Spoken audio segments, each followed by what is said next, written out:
What if death was not an ending, but a doorway to the stars? Picture this: a circular stone tower rising from a barren hilltop in ancient Persia. No roof shields it from the sky above. No gates protect it from the elements below. Inside, arranged in perfect concentric circles, lie the bodies of the dead, offered not to earth or flame, but to the infinite blue realm above. This is a tower of silence. For over 2 millennia, it has stood as one of humanity's most misunderstood attempts to bridge the chasm between flesh and eternity.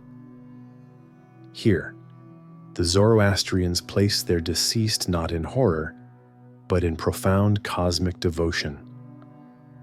They returned the human form to the very elements from which it came. They protected the sacred purity of creation itself. But what could drive an entire civilization to choose this path? What cosmic logic transforms apparent abandonment into an act of love? The Zoroastrians wrestled with questions that still haunt us today. What happens to consciousness after death?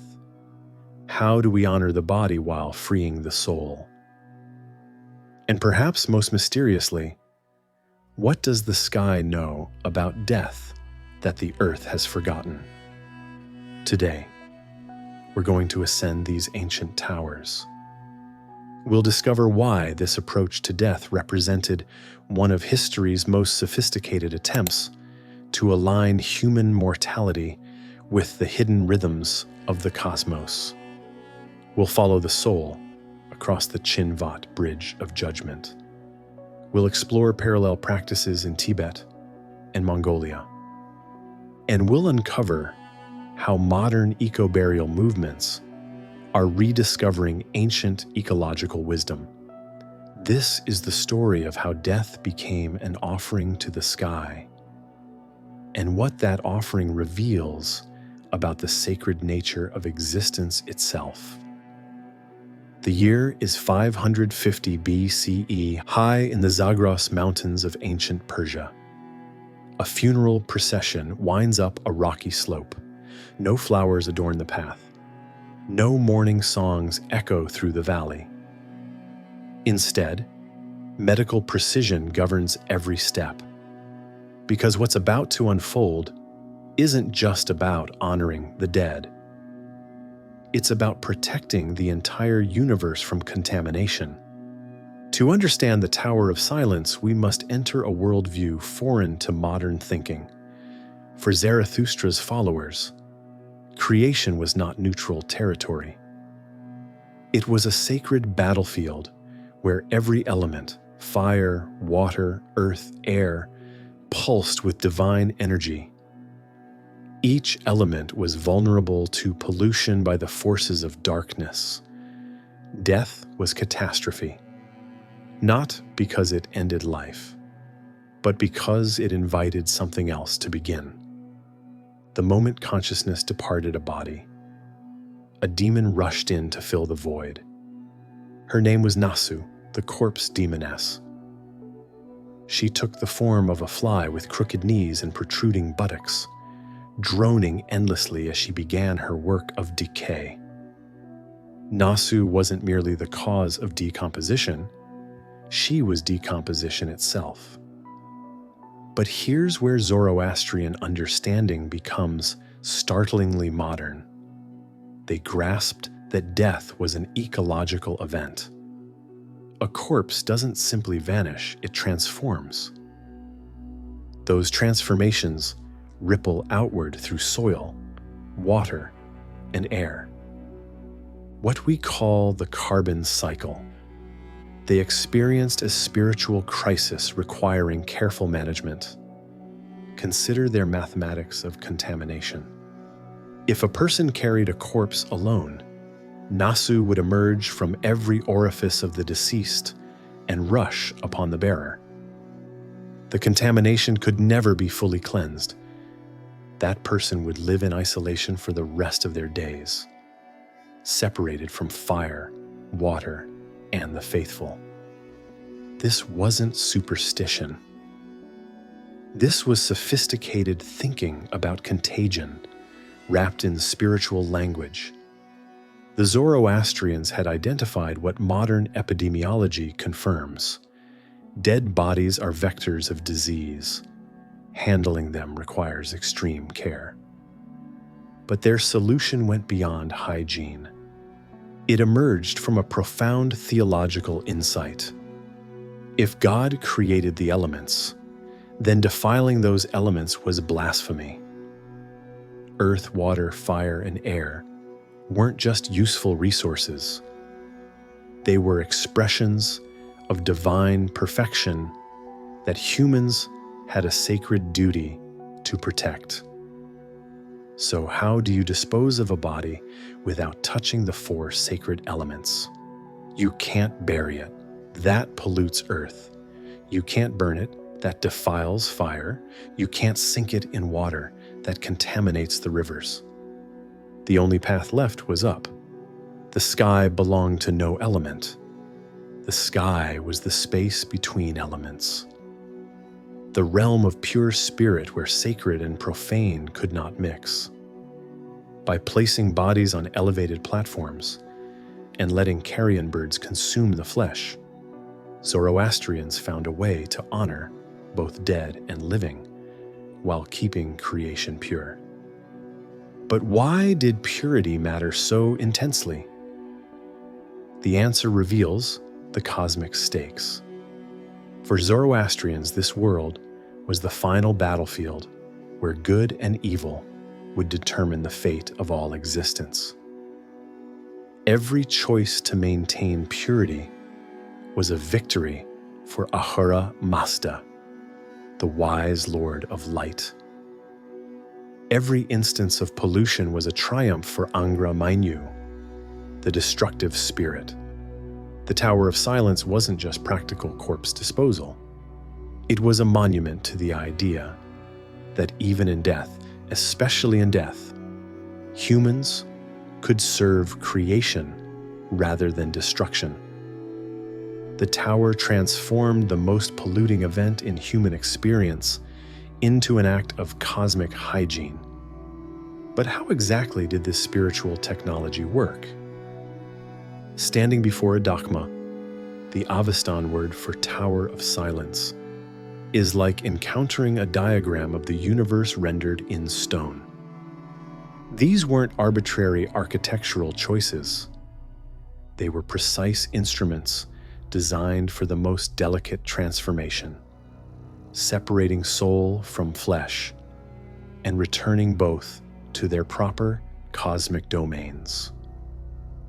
The typical tower rises 25 feet from Earth, built of stone in a perfect circle, roughly 100 feet across.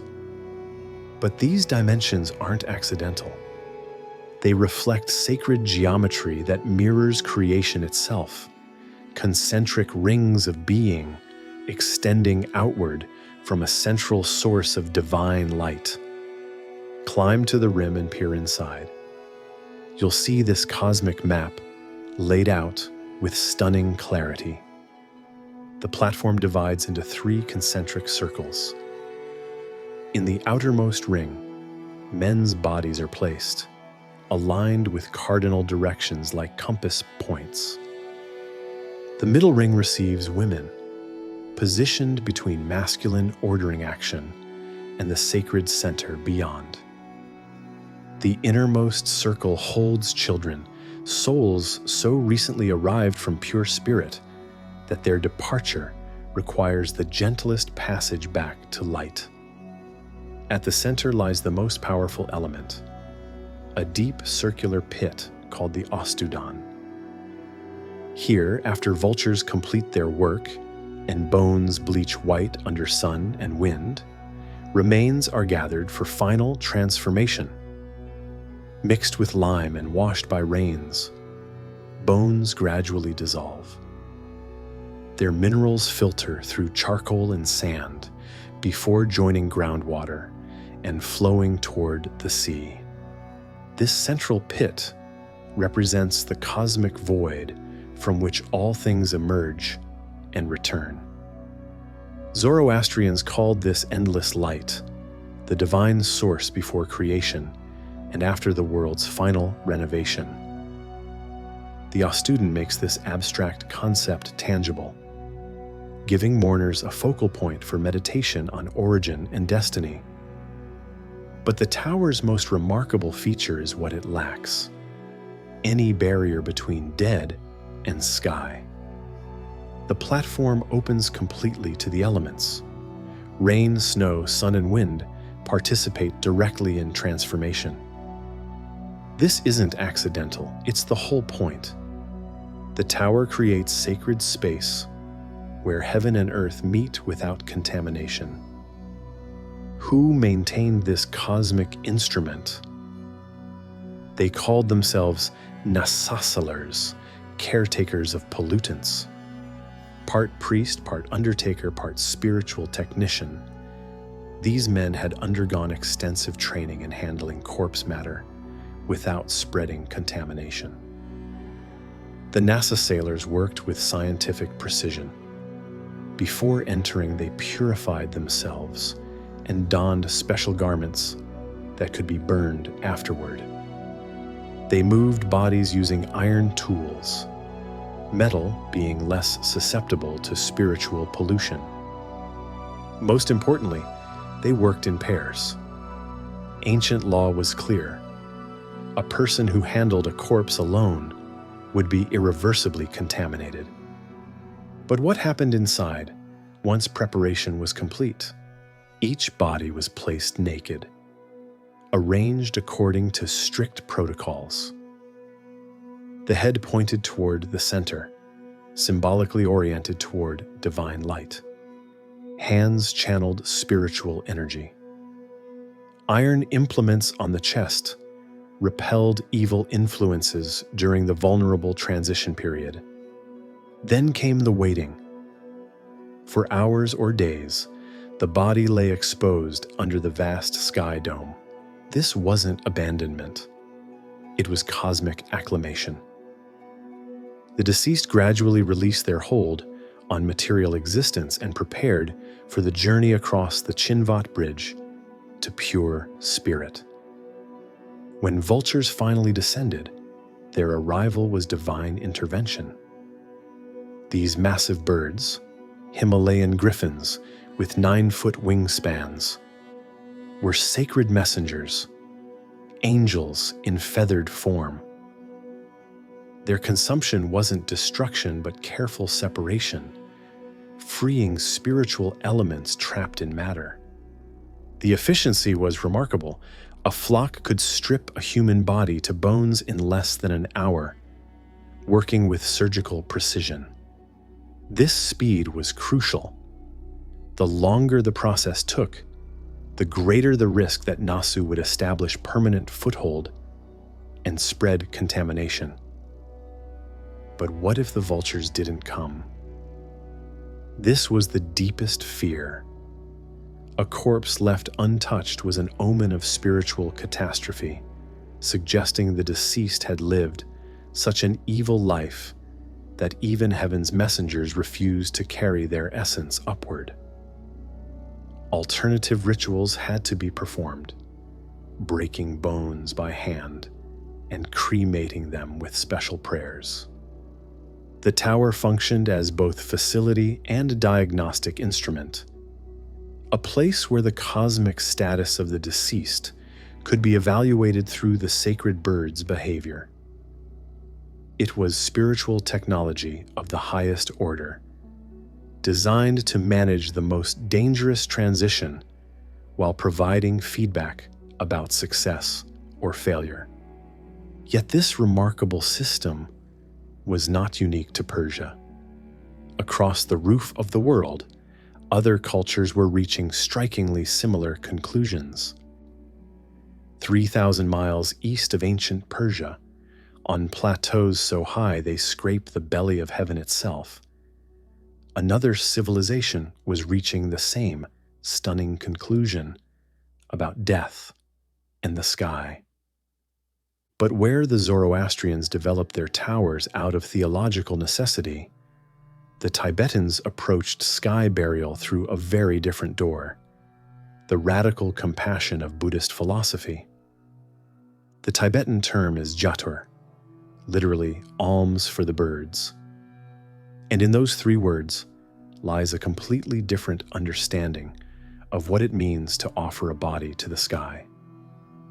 For Tibetan Buddhists, death was not a moment of cosmic pollution requiring careful management, but the ultimate opportunity for Daena, the practice of generous giving that accumulates merit for the deceased's next incarnation. Picture the scene. A funeral procession winds its way up to a designated sky burial ground on a mountainside outside Lhasa.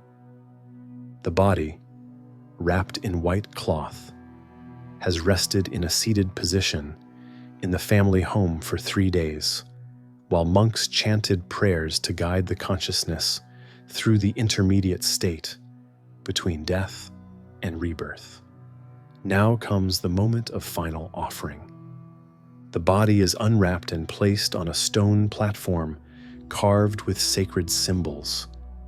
But where Zoroastrian towers maintained strict separation between the living and the process of transformation, Tibetan sky burial involves the deceased's community in a celebration of impermanence and interconnection.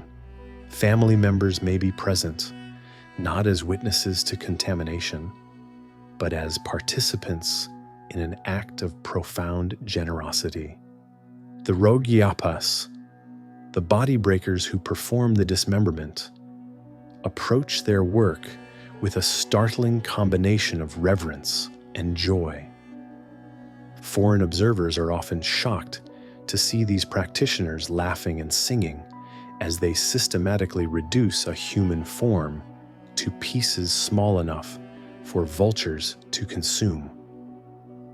But this apparent callousness conceals a sophisticated understanding of Buddhist psychology.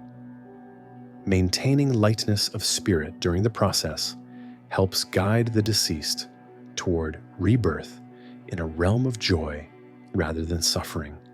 The technique itself is precisely choreographed. Using ritual knives, the Rogyapas first remove the limbs and organs, feeding them to the assembled vultures, while chanting prayers for the deceased's successful transition. The bones are then crushed and mixed with tsampa, roasted barley flour, creating a nutrient-rich paste that ensures even the most resistant skeletal material will be consumed. This mixing of bone with grain reveals something profound about the Tibetan understanding of death. It's not about separation between sacred and profane, but about recognition of fundamental interconnection. The human body becomes food for the vultures, who in turn support the ecosystem that sustains all life on the plateau.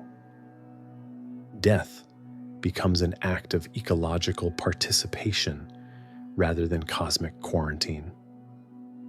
But what happens when the system breaks down? In recent decades, the vulture population across the Himalayas has crashed by over 90%, victims of veterinary drugs that cause kidney failure in carrion-eating birds. Suddenly, the ancient practice of sky burial faces a crisis that's forcing communities to choose between thousand-year-old traditions and practical necessity. Some Tibetan communities have responded by building aviaries to breed vultures specifically for sky burial, creating artificial ecosystems to support the sacred work of transformation. Others have turned to solar concentrators, giant mirrors that focus sunlight to accelerate decomposition without involving fire, water, or earth burial. These technological adaptations reveal the deep commitment to maintaining the essential spiritual function of sky burial, even when the natural conditions that supported it for millennia are no longer present. Meanwhile, 1,500 miles to the north, the Mongolians developed their own version of sky burial that reflects yet another approach to the fundamental challenge of death and purification. For these nomadic peoples, the practice emerged not from theological doctrine or Buddhist compassion, but from the practical constraints of life on the steppes. Mongolian sky burial was traditionally reserved for the most honored dead, great shamans and tribal leaders whose spiritual power was considered so potent that their bodies needed to return directly to the sky realm from which their souls had originally descended. The ritual involved placing the deceased on elevated platforms in remote locations, often accompanied by the sacrifice of horses and other animals to provide the dead with companions for their journey to the ancestor realm. But the Mongol approach differed from both Persian and Tibetan practices in one crucial respect. It wasn't universal. Common people were buried in the earth according to more conventional traditions, while sky burial remained an elite practice reserved for those whose spiritual status demanded special treatment. This created a celestial hierarchy that reinforced social distinctions even in death, using the method of corpse disposal to communicate the deceased's relative closeness to the divine realm. What emerges from studying these three traditions together is evidence of a universal human intuition that the sky represents a realm of purification and transcendence that the earth cannot provide. Whether motivated by concerns about pollution, compassion for other living beings, or the spiritual status of the deceased, cultures across Inner Asia independently developed remarkably similar technologies for returning human remains to the celestial realm. But perhaps the most striking parallel between these traditions is their shared understanding that death is not a private family matter, but a community responsibility requiring specialized knowledge and careful ritual management. In each case, a class of trained practitioners emerged to handle the dangerous transition from life to death, suggesting that all three cultures recognize the same fundamental truth. Death is too important to be left to chance and too dangerous to be handled without expertise. The vultures themselves seem to understand their sacred role. Observers report that these massive birds can distinguish between natural death and violent death, approaching bodies that died peacefully, but avoiding those that met violent ends. They maintain territories around sky burial sites, rarely straying far from their sacred work, as if they recognize their function as intermediaries between the human and divine realms. This partnership between human and bird, repeated across thousands of miles and centuries of time, points towards something profound about the nature of ecological relationship.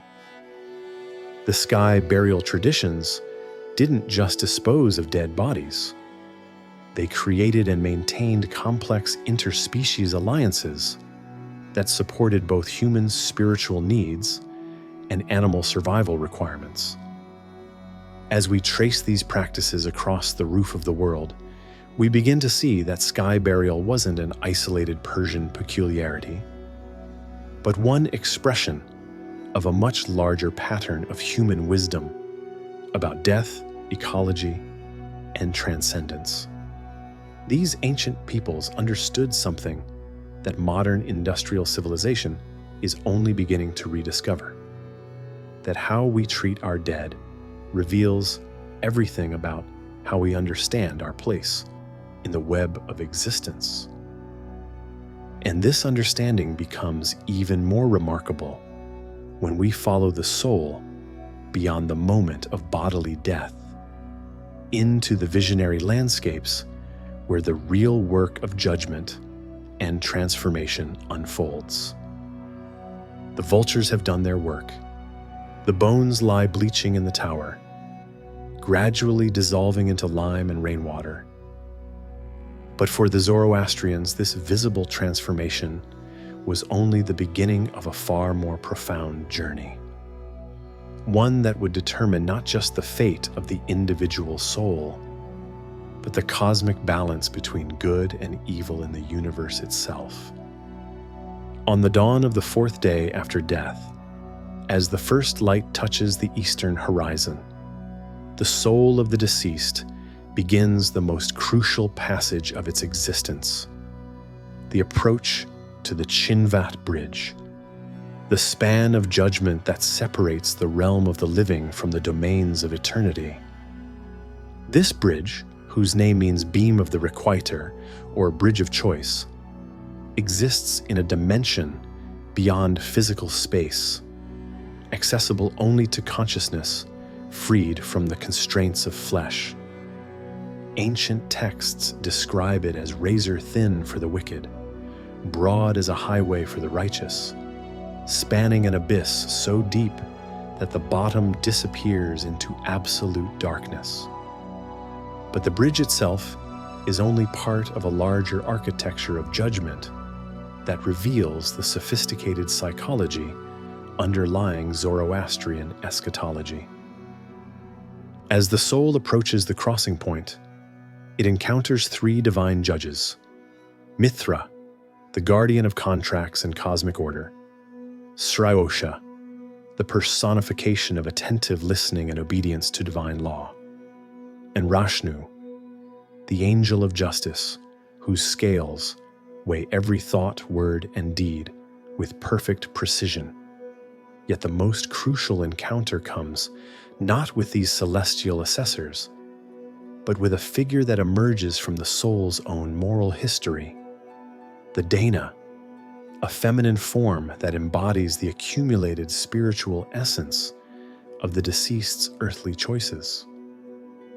For those who lived righteously, she appears as a beautiful maiden of 15 years, radiant with light and sweet-smelling as spring flowers. For those who chose evil, she manifests as a hideous hag, foul-smelling and repulsive, forcing the soul to confront the true nature of its moral choices. What makes this encounter so profound is that it's not an external judgment imposed by divine authority, but a moment of perfect self-recognition. The soul sees in the Daena exactly what it is made of itself through a lifetime of choices. And this seeing becomes the basis for its own self-assessment. There's no hiding, no pleading, no appeal to circumstances or intentions, only the naked truth of what the person became through their actions in the world. This psychological insight, that judgment comes from within rather than without, places Zoroastrian eschatology centuries ahead of its time. Modern depth psychology would not discover similar principles until the work of Carl Jung in the 20th century. Yet the ancient Persians built their entire understanding of the afterlife around the recognition that consciousness creates its own heaven and hell through the moral quality of its choices. But what determines whether a soul crosses successfully? The answer reveals another sophisticated aspect of Zoroastrian moral philosophy. The weighing of deeds follows a precise mathematical formula, but one that prioritizes intention over mere action. Good thoughts count for 1 unit of merit, good words for 2, and good deeds for 3, suggesting that while internal righteousness matters, It must be expressed through speech and action to achieve its full spiritual weight. Yet even more remarkably, the system includes a principle of spiritual grace that anticipates later Christian and Islamic doctrine. If the good deeds outweigh the bad by even the smallest margin, if the balance tips by just 1 unit of merit, the soul is welcomed across the bridge to paradise. This isn't a harsh accounting that demands perfection, but a merciful calculation that recognizes the mixed nature of human moral achievement. For souls that successfully cross the bridge, 4 ascending levels of paradise await, each corresponding to the quality and intensity of their earthly righteousness. The first level, closest to the human realm, houses those who practiced basic ethical behavior, speaking truth, keeping contracts, caring for animals and plants. The second welcomes those who combined ethical living with religious devotion, maintaining the sacred fires and performing the prescribed rituals. The third level receives those who achieved positions of spiritual authority and use their power to promote righteousness in others. And the highest realm, the House of Song, embraces those rare souls who attained perfect unity with Ahura Mazda's will. But what of those who fail the crossing? Here, Zoroastrian cosmology reveals a surprising sophistication about the nature of evil and redemption. The House of Lies, that receives condemned souls, is not a place of eternal torture, but a realm of reformation where punishment fits the crime and serves the ultimate purpose of spiritual education. Souls experience the consequences of their evil choices not as arbitrary divine vengeance, but as the natural result of aligning themselves with destructive forces. Most remarkably, this punishment is temporary. Zoroastrian doctrine teaches that at the end of time, during the final renovation of the world, even the souls in the House of Lies will be purified and restored to paradise. Evil, no matter how profound, cannot ultimately triumph over the creative love of Ahura Mazda. This makes Zoroastrianism perhaps the first religion in human history to envision universal salvation, the eventual redemption of all consciousness, regardless of its earthly failures. The bridge judgment also reveals the cosmic stakes involved in every human choice. Because Zoroastrians believed that history was moving toward a final battle between good and evil, every individual life contributed to the outcome of this ultimate conflict.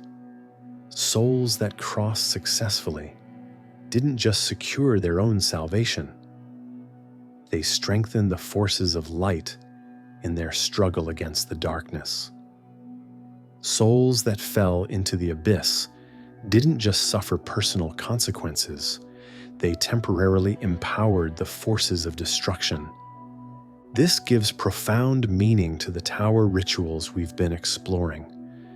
By ensuring that dead bodies didn't pollute the sacred elements, the Zoroastrians were participating in the cosmic struggle between order and chaos. Every successful sky burial was a victory for the forces of light. Every contamination avoided was a blow struck against the powers of destruction. The bridge, then, was not just a place of individual judgment, but a cosmic fulcrum where the fate of all existence hung in the balance. This understanding transformed every human choice into a matter of universal significance, making ethics not just a personal concern, but a cosmic responsibility. As souls crossed into their various destinations, they carried with them the accumulated moral weight of their earthly choices, contributing to the growing momentum that would eventually culminate in the final triumph of good over evil. The tower and the bridge were thus connected by more than ritual symbolism. They were parts of a single cosmic machine designed to process the most dangerous transition in existence and convert it into spiritual advancement for the universe itself.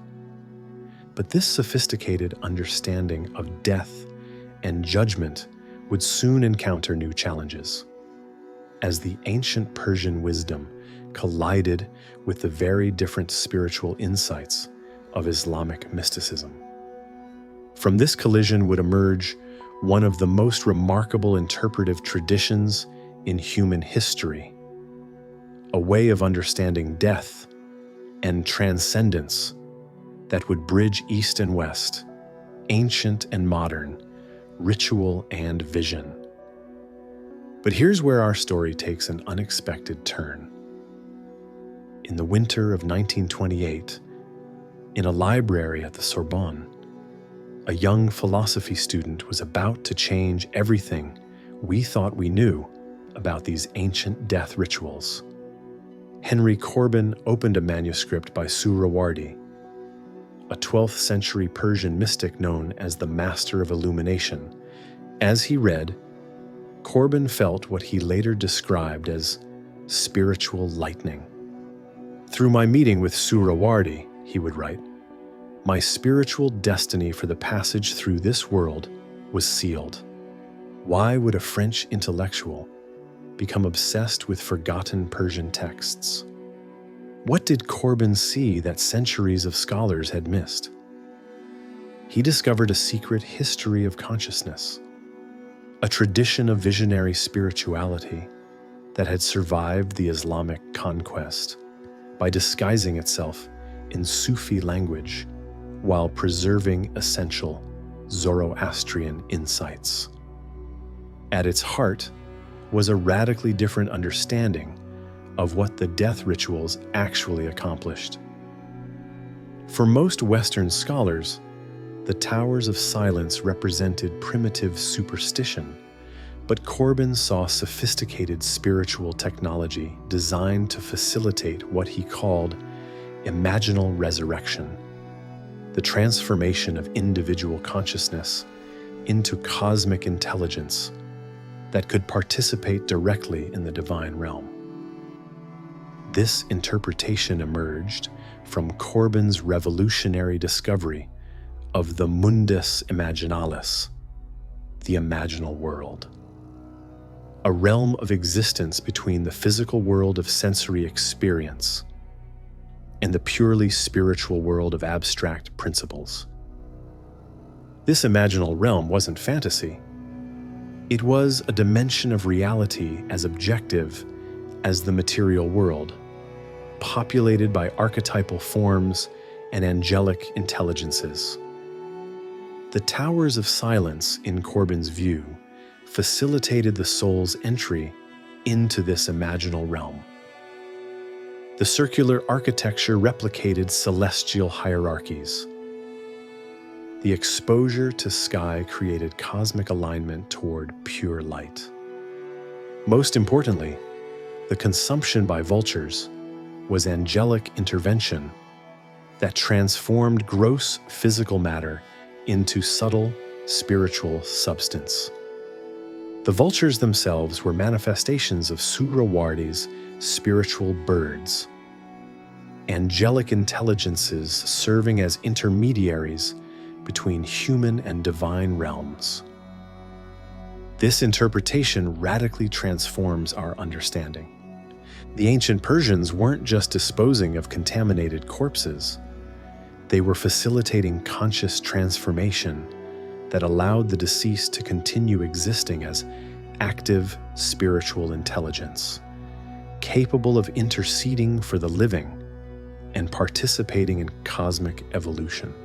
According to the texts Corbin studied, the process began at physical death, when consciousness separated from the body and journeyed toward archetypal forms. The tower provided optimal conditions by ensuring no material obstacles interfered with the soul's ascension. The vultures prevented consciousness from becoming trapped in decomposing flesh.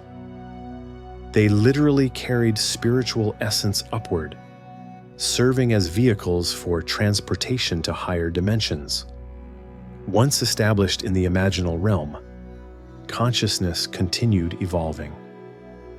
It gradually ascended through levels of spiritual understanding until achieving perfect union with the divine source. But this wasn't passive absorption. It was active participation in ongoing creation, with each spiritually advanced soul serving as collaborative partner in cosmic evolution. This understanding explains why Zoroastrian death rituals were so elaborate. If the goal was simple disposal, practical measures would suffice. But if the goal was facilitating conscious transformation into angelic being, then every detail became crucial, from circular architecture to ceremony timing to bird species. Perhaps most remarkably, Corbin revealed that this understanding wasn't unique to Zoroastrianism. It represented universal human insight preserved within multiple mystical traditions. Sufi concepts of extinction and survival described similar conscious transformation. Christian mystical theology spoke of dark night followed by divine union. Buddhist liberation implied consciousness transcending ordinary human limitations. Corbin came to understand that the towers of silence represented one expression of universal human technology for conscious evolution. The specific forms varied culturally, but the underlying spiritual function remained constant. Death as graduation rather than termination, transition rather than ending, expansion rather than extinction. This perspective makes the ancient Persian rituals remarkably relevant to contemporary consciousness research. Rather than primitive relics, the towers reveal themselves as sophisticated experiments in what we might now call consciousness engineering, practical methods for facilitating transformations that modern psychology is only beginning to investigate. But this ancient wisdom becomes even more relevant when we examine how contemporary movements are rediscovering the ecological insights that motivated these practices. In a forest clearing in rural South Carolina, Katie Williams stands beside a freshly planted oak tree. Beneath the tree lie the remains of her husband, buried without embalming, without a casket, without any conventional funeral industry apparatus that separates the dead from living earth. "I wanted him to become part of the forest," she explains, touching the young bark. "I wanted his death to support life, not isolate him from it." Across North America and Europe, thousands of families are making similar choices. They're driven by growing awareness that conventional funeral practices represent environmental catastrophe, while also recognizing something deeper. Like the Zoroastrians, contemporary green burial advocates understand that how we treat the dead reveals our deepest beliefs about the relationship between human life and natural systems. Consider the parallels. Both traditions reject chemicals that poison earth and water. Both emphasize returning the body to natural decomposition cycles. Both understand death as ecological participation rather than separation. And both recognize that funeral practices either support the web of life or damage it. There is no neutral option. The modern conservation burial movement takes these insights even further, using funeral practices as tools for environmental restoration. At places like Prairie Creek Conservation Cemetery in Florida, burial grounds double as habitat restoration projects. Funeral fees fund protection and enhancement of endangered ecosystems. The dead literally become conservationists, their final act supporting preservation of wild spaces. This represents a profound shift from the industrial model of death care, which treats the dead body as a problem to be solved through technology and chemical intervention. Green burial recognizes the corpse as a resource to be returned to ecological circulation, supporting the complex web of relationships that sustain all life. But perhaps the most remarkable parallel between ancient sky burial and modern eco-burial lies in their shared understanding of death as transformation rather than ending. Just as Zoroastrians saw vultures as angelic agents facilitating the soul's ascension, green burial advocates speak of becoming a tree or feeding the soil as forms of continued cosmic participation. Katrina Spade, founder of Recompose, the first human composting facility in the United States, explicitly frames her work in terms of ecological spirituality. We're not just creating soil, she explains. We're participating in the most fundamental transformation in nature, the conversion of death into life. We're becoming partners with the ecosystem rather than just consumers. The human composting process involves placing the body in a vessel with wood chips and organic materials, then aerating the mixture while controlling temperature and moisture. Within 30 days, the human body becomes rich, fertile soil that nourishes new plant growth. This technological approach to facilitating natural decomposition would have fascinated the ancient Zoroastrians, who were similarly innovative in developing technologies to optimize the relationship between death and ecological restoration. Both traditions understand that leaving these processes to chance is insufficient. They require careful attention, specialized knowledge, and precise ritual management. Water cremation, or alkaline hydrolysis, offers another environmentally conscious alternative that echoes Zoroastrian concern with protecting sacred elements.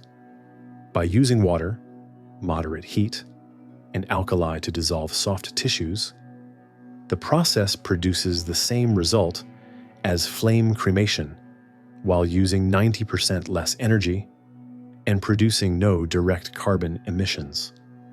These technological innovations are accompanied by parallel developments in ritual and ceremony that acknowledge the spiritual dimensions of ecological participation. Natural death midwives help families care for their deceased at home. Family-directed funeral practices encourage direct participation in preparing and caring for the dead, breaking down professional barriers that separate the living from direct encounter with mortality. The revival of ancient practices, sitting vigil with the dead, washing and dressing the body by hand, creating personalized ceremonies that celebrate the deceased's relationship with the natural world, all reflect growing hunger for death practices that feel spiritually meaningful rather than merely efficient. Research consistently shows that families who participate directly in caring for their dead experience more satisfactory grief processes than those who delegate these responsibilities to funeral professionals. The physical work of washing, dressing, and preparing the body seems to facilitate psychological integration while creating opportunities for meaningful ritual expression. But perhaps the most profound insight emerging from the green burial movement is its recognition that environmental and spiritual concerns are not separate issues, but aspects of a single vision of cosmic participation. When Katie Williams chose to bury her husband beneath an oak tree, she was making both an ecological statement and a spiritual affirmation, expressing her belief that human consciousness remains connected to the web of life, even after individual death. This integration reflects growing recognition that the ecological crisis facing our planet is fundamentally a spiritual crisis, a failure to understand our proper relationship with natural systems that sustain all life. The green burial movement suggests that changing how we approach death might be key to transforming how we approach life itself. As we stand in forests where the dead nurture new growth, in meadows where human composting supports wildflower blooms, we begin to see that the ancient wisdom of the towers of silence was not primitive superstition, but sophisticated insight into the cosmic ecology connecting all existence. The Zoroastrians understood what we are slowly rediscovering: that death is not the enemy of life, but its most essential partner, and that our funeral practices reveal everything about our deepest understanding of what it means to be human. As the sun sets behind the mountains of Yazd, the last tower of silence stands silhouetted against the darkening sky.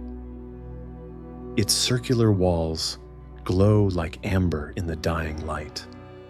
For over 15 centuries, this structure witnessed the transformation of human remains into sky-bound spirit, serving as a bridge between earth and heaven. Now abandoned, its stones worn smooth by wind and time, it endures as a monument to humanity's most profound attempt to align mortality with the sacred patterns of existence. What have we learned from ascending these ancient towers? What wisdom emerges from understanding death not as ending, but as offering, not as failure, but as return to the source from which all things emerge? First, we have discovered that the fear of death is inseparable from misunderstanding of life. The Zoroastrians developed their elaborate death rituals not from morbid obsession with mortality, but from acute awareness of the sacred nature of existence itself. They recognized that every element of creation pulsed with divine energy that could be corrupted or purified through human choices. Death became dangerous not because it ended life, but because it threatened to poison the very foundations that sustained all living things. This insight remains urgently relevant in an age when human activity has begun to poison earth, water, and air on a planetary scale. The Zoroastrian understanding that our treatment of the dead reflects our relationship with the living world offers a spiritual framework for addressing the ecological crisis that threatens our collective survival. Second, we have learned that consciousness itself may be more resilient and transformative than our materialist culture acknowledges. The visionary traditions that Henry Corbin illuminated suggest that death is not the termination of awareness, but its graduation to a more subtle, and expansive mode of being. Whether we interpret this literally or metaphorically, the implications are profound. Every human life contributes to an evolving cosmic intelligence that transcends individual limitations. This understanding transforms the meaning of ritual from mere symbolic gesture to practical technology for facilitating conscious transformation. The precision with which ancient peoples developed their sky burial practices reflects their recognition that death is too important to be left to chance and too potent to be approached without expertise. Finally, we have discovered that death is ultimately about return, the cosmic circulation that carries all things from source through manifestation and back to source again. The vultures that consumed flesh from the towers were not destroying the dead, but carrying them home, facilitating their participation in the eternal dance of emergence and return that constitutes the deepest pattern of existence. This vision of death as homecoming rather than exile, as fulfillment rather than failure, as cosmic participation rather than individual termination, offers profound comfort to those wrestling with mortality. It suggests that our deepest intuition about the continuity of consciousness may be more than wishful thinking, that the love that binds us to others may indeed transcend the boundaries of individual embodiment. As we descend from these ancient towers, we carry more than historical knowledge. We carry a vision of death as sacred ecology, conscious transformation, and cosmic return. We carry understanding that how we approach mortality reveals everything about how we understand our place in the universe. And we carry recognition that the wisdom which motivated these stone circles on hilltops in ancient Persia speaks directly to the spiritual and ecological challenges facing our own age. The towers of silence no longer receive the dead, but they continue to offer their teaching. That death is not the enemy of life, but its most essential partner. That consciousness is not limited by individual embodiment, and that our final act in this world can be our greatest gift to the continuity of creation itself. In the end, perhaps the most profound lesson of the towers is this: that every ending is a beginning, every death a birth, every farewell a promise of return. The sky that received those ancient offerings still arches overhead, vast and welcoming as ever, ready to embrace whatever we choose to offer it. The vultures are gone, but the sky remains.